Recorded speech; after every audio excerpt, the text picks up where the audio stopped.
Khamenei का होने वाला है तख्ता पलट। ट्रंप के इशारे पर क्या हो रहा है ये खेल? क्योंकि ईरान में हो रहा है हिंसक प्रदर्शन, सरकार बदलने की उठ रही है मांग, बिछ गई हैं लाशें।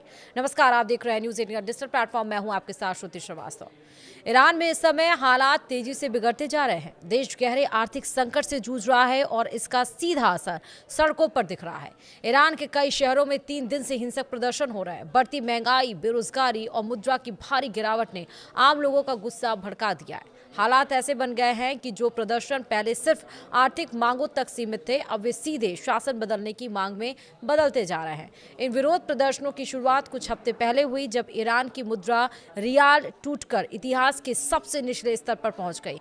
एक अमेरिकी डॉलर की कीमत करीब 14.2 लाख रियाल हो गई है और इसके बाद खाने पीने की चीजों के दाम तेजी से बढ़ गए और व्यापार करना बेहद मुश्किल हो गया। इसी के विरोध में तेहरान के ग्रैंड बाजार और मोबाइल फोन बाजार के दुकानदारों ने हड़ताल कर दी और अपनी दुकानें बंद कर दी। पहले ऐसे प्रदर्शन सिर्फ महंगाई या रोजगार जैसे मुद्दों तक सीमित रहते थे, लेकिन इस बार स्थिति अलग रही। कुछ ही दिनों में आंदोलन तेहरान से निकलकर इस्फान, शिराज, यज़्द और किरमानशाह जैसे बड़े शहरों तक फैल गया। जबकि विश्वविद्यालयों के छात्र भी दुकानदारों के साथ जुड़ गए तो आंदोलन पूरी तरह राजनीतिक हो गया।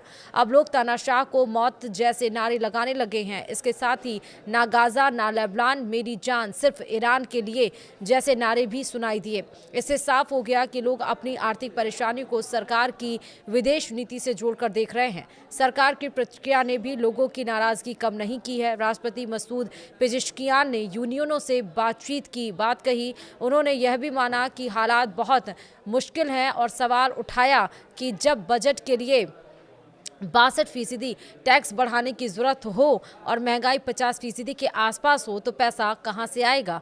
दूसरी तरफ सुरक्षा एजेंसियों ने सख्त रुख अपनाया है। पुलिस ने कई जगह आंसू गैस और बल का इस्तेमाल किया है। सरकार ने 18 प्रांतों में दफ्तर और विश्वविद्यालय बंद करने का आदेश भी दिया, जिसे प्रदर्शन रोकने की कोशिश माना जा रहा है। विशेषज्ञों का कहना है कि सरकार की ये कोशिशें बहुत देर से की गई हैं। लोगों का भरोसा टूट चुका है। कुछ प्रदर्शनकारियों में पुराने शाह के दौर की याद और उनके बेटे रजा पहलवी के समर्थन के नारे भी दिख रहे। इस संकट की वजह सिर्फ इकोनॉमिक मिसमैनेजमेंट नहीं है।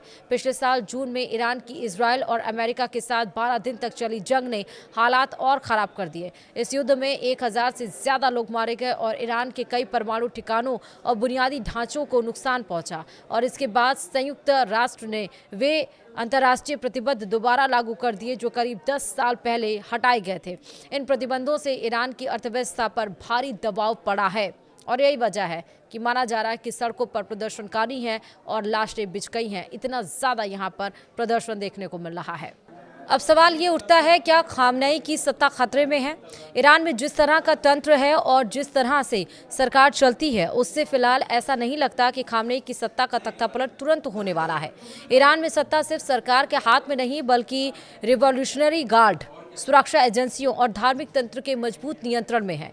ईरान का इतिहास बताता है कि ईरानी शासन ने पहले भी बड़े विरोध प्रदर्शनों को सख्ती से दबाया है। सवाल ये भी है, क्या अमेरिका के इशारे पर यह विद्रोह हो रहा है? दरअसल अमेरिका ईरान के संबंध ईरान के परमाणु कार्यक्रमों को लेकर अक्सर खराब ही रहे हैं। अक्सर आरोप लगता है कि ईरान को अस्थिर करना चाहता है। इसमें सच्चाई यह है कि अमेरिकी प्रतिबंधों ने ईरान की अर्थव्यवस्था को गहरी चोट पहुंचाई। तेल निर्यात पर रोक और बैंकिंग सिस्टम से कटाव ने हालात और खराब किए।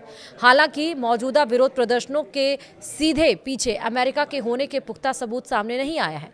अमेरिका का नाम ईरान के प्रदर्शनों से जोड़कर इसलिए देखा जाता है क्योंकि इस वक्त इस देश की सत्ता डोनाल्ड ट्रंप के हाथों में है।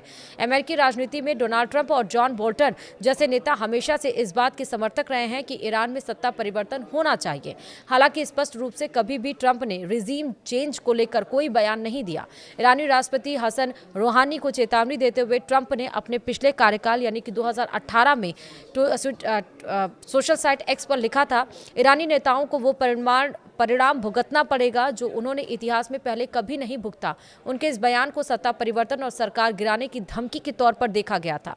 साल 2020 में कासिम सुलेमानी की हत्या के बाद भी ट्रंप ने लिखा था, अगर ईरान की सत्ता युद्ध चाहती है तो ये ईरान का अंत होगा।